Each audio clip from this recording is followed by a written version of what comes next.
Hi, everybody. I'm Keyshawn. This is my husband. Yes, Richard. Yeah, that's something like You that. got the name. I forgot my name. You know what I mean? So we're here because last time we were talking about on my latest episode, Grief, Love, and Marriage on Unstuck Worldwide Grief Cafe. We want to talk about today, what does grief look like in love? What does grief look like single, dating, and married? I am Keyshawn Hill Adamson. I am a certified grief coach, educator, grief movement guide, grief and loss public speaker. I just recently published my book, My Love Letters to the Grieving. You Are Not Alone. Welcome. Okay, so thank you, Roya, for joining. Is it Michaela for joining? Okay, we see you. All right, so thank you for joining. If anybody would like to come on, but we're talking about grief, love, and relationships, right? So, what does Mm-hmm. grief look like when you're dating? Let's start there. So, what did Mm. grief look like in dating for you? For me, I mean, when you're grieving about anything, I mean, this is such a broad subject, but when you're grieving about anything, you got to be with the right person. You know what I mean? You got to be with the right person because if the person you're with is not healthy mentally and emotionally, they're not going to give you the proper support. You know, one of the things I experienced in my past before being married to my wife was I was with the wrong women. And I remember specifically going through a grief process where it was like support was denied. I had to have some like special access for support. That's because the woman wasn't healthy. So when you are getting into relationships or when you're in relationships, you have to make sure that person is healthy because if they're not, they're going to deny you support or they're not going to support you in a way that you need to be. They're going to support you according to their perception. And if they're not healthy, usually their perception is not healthy. So, what grief looked like for me when I was dating was grief being with the wrong person. Yeah. That was a thing. Yeah. When you're just not with the right person at all. Yeah. And you're with someone that you probably shouldn't be with, someone that God hasn't sent, that caused all kind of chaos and grief. So that was one thing, grief while dating. Another thing is just the problems that you'll have when sometimes when you're rushing and you're going ahead and you're trying to make things work. Yeah. The trouble that has, that's a lot. That could be a lot of grief too. Yeah, well, one of the things I experienced in being with the wrong women before I let God be the Lord of my life and put us together was when I look back, I was like, heck, I wasted so much time. I'm a person that likes to achieve. That's grief too. I look back Wasted at my time. life, even though God allowed me to achieve a lot now, I was like, I could have did so much more, but my life was consumed by these relationships. And people who are unhappy, sometimes you can't see it. Their presentation is very nice, but what they do is they feed off your energy and your potential. They consume from you in order to feel better. We got a few people that like they want to join. I don't know. If you'd like to join, just click the button to be invited. We love to have people come on and share with us. That's the whole purpose why we're on, because we wanted to expand the conversation of what grief looks like when you're single, dating, and when you're married, beyond our vantage points. My objective in talking about grief and talking about this subject, we did a whole episode on grief, love, and marriage because, Valentine's Day was coming and we wanted to highlight the different lenses that grief brings because grief is not just exclusive to death, it's exclusive to just loss. And sometimes we go through a lot of different losses on a daily basis. And since it was Valentine's Day, everybody's talking about love and talking about all the things that Valentine's Day brings, but everybody wasn't celebrating Valentine's Day. There were some people who were really just grieving on Valentine's Day because they were single and they desired to be with somebody. I was there. So when I was single, a lot of my grief was I want to get married. I really just wanted to get married. I wanted to settle down. I wanted to have a family. I wanted to have kids. And when all of that didn't kind of come together, I was really sad. I was like really sad. And so that was one form of grief. Another one was just being lonely, just being lonely and not having companionship. And also having dated and just that process that sometimes as a Christian, when you want to get married, but you're trying to marry the one that God sends, that waiting period and just the grief that brings, because sometimes you're like, my gosh, dating is hard. Yeah, dating is hard for a lot of reasons. most of us when we're young, we're not as spiritual as we should be. Some of us when we're older, we're not as spiritual as we should be. We think that spirituality is just related to like beliefs, but spirituality is heavily connected to reality. Everything that happens in the relationships in the physical, there's a spiritual aspect to it. And some people aren't healthy spiritually. And so I know that, like as my wife was mentioning, a lot of times for people on Valentine's Day, it reminds them of relationships that were not great or were not healthy, and it brings back feelings of grief about the hopes they had trying to make that relationship work, and then realizing it wasn't meant to be. That's painful, That was the but it's saddest thing in my life. but listen, it's also freeing though, Hmm. because knowing helps, because then you know the path to take. We're not listen. Plenty of relationships that I was in, it took me a while to learn that when they end, that's when you can reflect. And that's what helped me and you make it to the altar, because when I got out of the last relationship, I had to reflect and I was like, listen, I'm too old to be wasting time for things that I know ain't supposed to be. I'm too old to be wasting time. Even though I was in my late 20s, late mid 20s, headed towards my 30s, I was like, it helped me understand that I'm too old to be wasting time, and also too old, and I had too much potential as a man to be repeating an unhealthy cycle. So I was like, you know what? As a man, it's okay for me to be healthy and it's okay for me to be happy. Why am I subjecting myself to get entangled up in spiritual webs that are making me sick? Not even just physically, because stress kills, but spiritually. Don't let somebody spiritually drain your potential, because some of us, because of the wrong relationships, we have not lived past our potential. We only lived up to having it. So, and then when we look back, that's a grieving thing, if I'm saying that correctly. Because when you look back and say, man, I could have did this, or I really had a chance to be happy, or I didn't have to go through this, or I didn't have to subject myself to this as long as I did, then you grieve at the time you lost. And then that's when we have to go back to God and pray, restore what Satan has stolen from you. Because one of the greatest gifts that God gives you besides his salvation and his blessing of life is time. You can't get time back. Mm-mm. Yesterday is gone forever. So my question is, when you're not in the right relationship. So when one of the biggest griefs of my life was trying to make something work that was not meant to work. That was one of the biggest things, and that daggone near killed me out there trying to find the one I was supposed, trying to find you actually, Mm-hmm. trying to find the one I'm supposed to be with, and just getting yourself entangled. And sometimes because being lonely, and sometimes just being lonely, and Yeah. being lonely and wanting to just try to, you go after people because they look good, because of all the things. So I went after someone trying to think that, he's cute. I like his style. When I was in college, I just thought, they were the cat's meow. And come to find out, it wasn't God's will. And because that wasn't God's will, I spent like how many years? It was like 5 years in a relationship, just Mm-hmm. not being in God's will, it making me drift further and further away from God.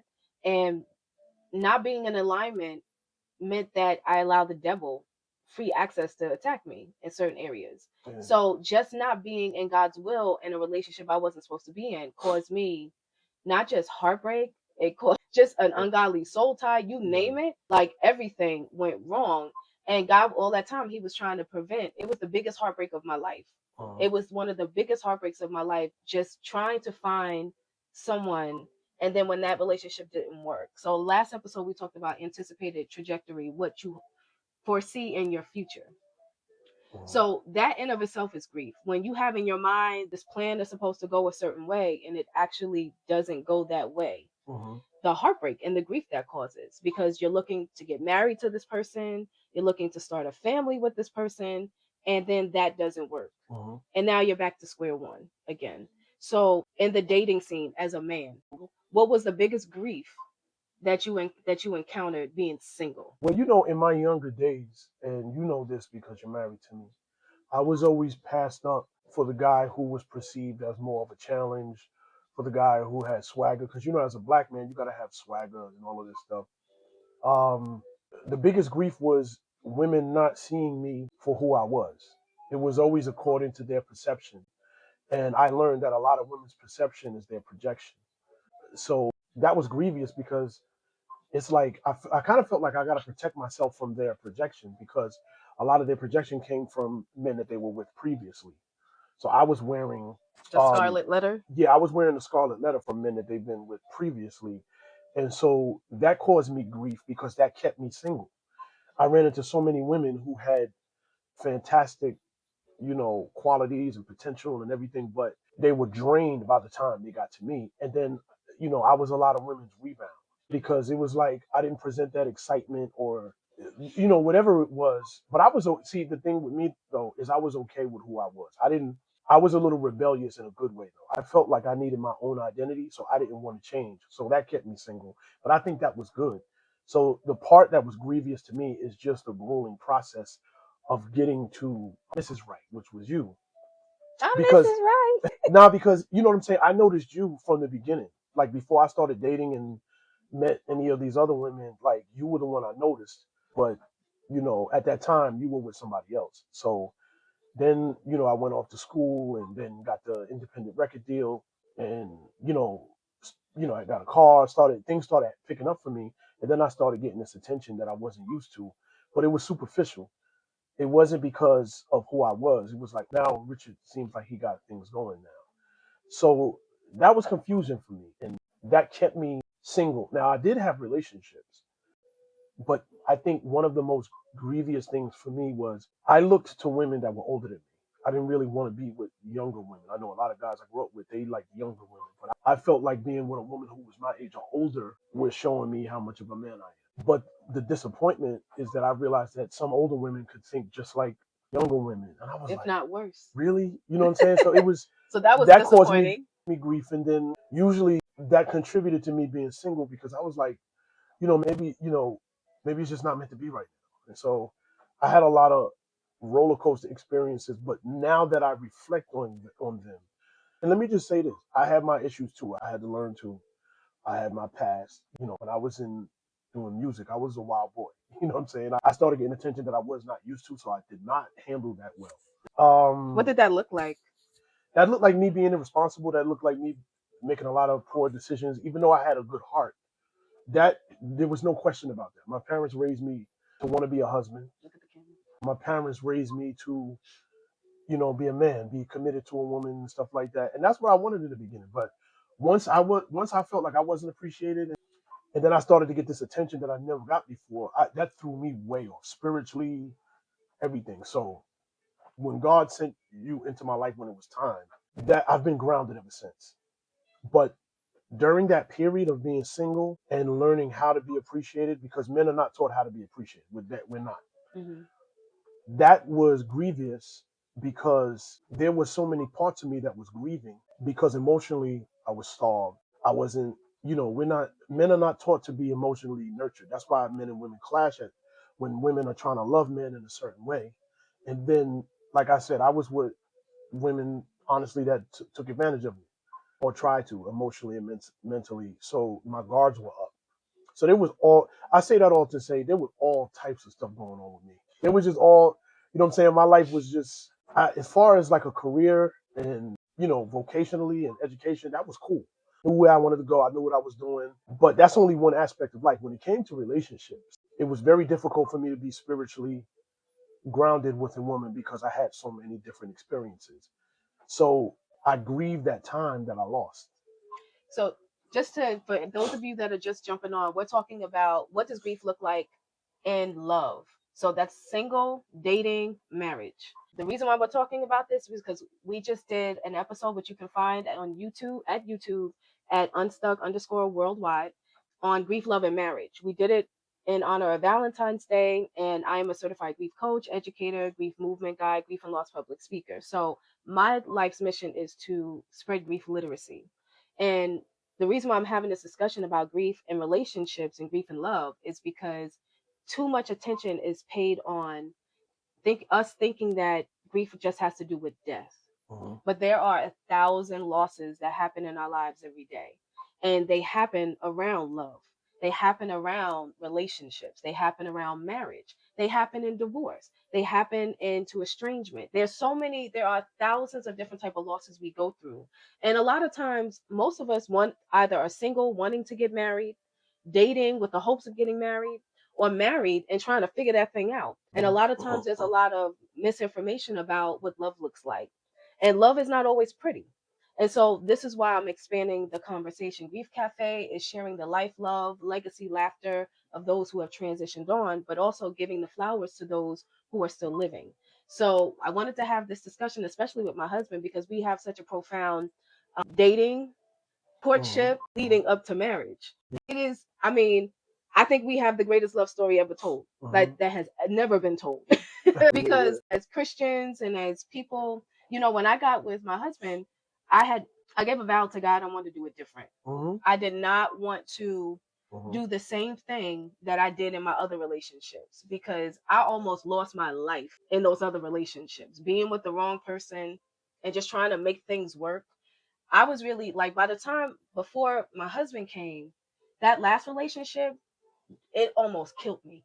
I mean, spiritually, mentally, physically, all of the above. It almost took me out of here. And because spiritually I was not in alignment with the person and I was not supposed to be with them, the enemy really used that to really try to take me out. And, and as far as relationships are concerned, that was the biggest grief of my life. And one aspect of that you mentioned, like the ladies just overlooking you and just not trying to, see you for who you were. One of the things for me as a woman, being single is never being enough. Yeah. Just not being enough. Basically the same thing. Yeah, I'm too thin. I'm too heavy. I'm not this, not that. I'm not brown enough. I'm not light enough. I just don't have all the missing pieces. And I remember one of the biggest griefs were when I had put on weight. And the person that I was with, he didn't like that. And I can understand that when you're used to someone being a certain size, you feel in that size. And I got a problem with that. I know we talk about that. But they didn't like it. And so I'm like, okay. And that was an issue for them. And so, but that let me know that they weren't for me. Yeah, absolutely. I get it because again, you're used to your peoples at a certain weight, at a certain size, but what happens when things change? Because bodies change in relationships. People die. And that changes you as a person. You lose your job. The things that are really like pivotal in relationships, they can all change in a moment. Like we've had things happen where we've had job loss. I was 5 months pregnant with my baby and I lost my job like in the middle of all of that. And then later on, you lost your job. And so, you left your job. And so, all the different things, like so many different things happen. And you have to really be in it. Number one, it should be of the Lord, because if it's of the Lord, then if God builds a house, it can really survive the storms. So sometimes we're trying to make things work that are not meant to work. And so that brings on that form of grief. Not being enough is another thing. So dating, what does that look like? What does grief dating look like? Well, going back to something you said earlier, that last relationship almost killed you. I felt the same way with the last relationship I was in before me and you started our relationship. When it comes to dating, right, I can only speak for men like myself. I had a father that was very instrumental in my life. So he talked to me a lot about manhood and what it is to be a man. But what I learned is that unhealthy women see good men as something to conquer. And I learned that through dating, but it was grievous how I learned it. I wish, if I could do it all over again, I would like to learn it by somebody telling me, not experiencing it. And that's what the last relationship that I was in before me and you got together, that's how it was like. She saw good men as something to conquer. So instead of being able to be with that person, there's always some silly challenge created. And so when, in a lot of relationships are like that, where there's always like some psychological escapade that you got to worry about when you go to see the person. And so it just got so tiring that when it was over, I was just like, thank you. No, seriously, I'm not even trying to be funny, because I was trying to make it work, because just like women, men have this picture painted of what this relationship will be, should be, and how it's going to end up. Women too. Right, but that's why.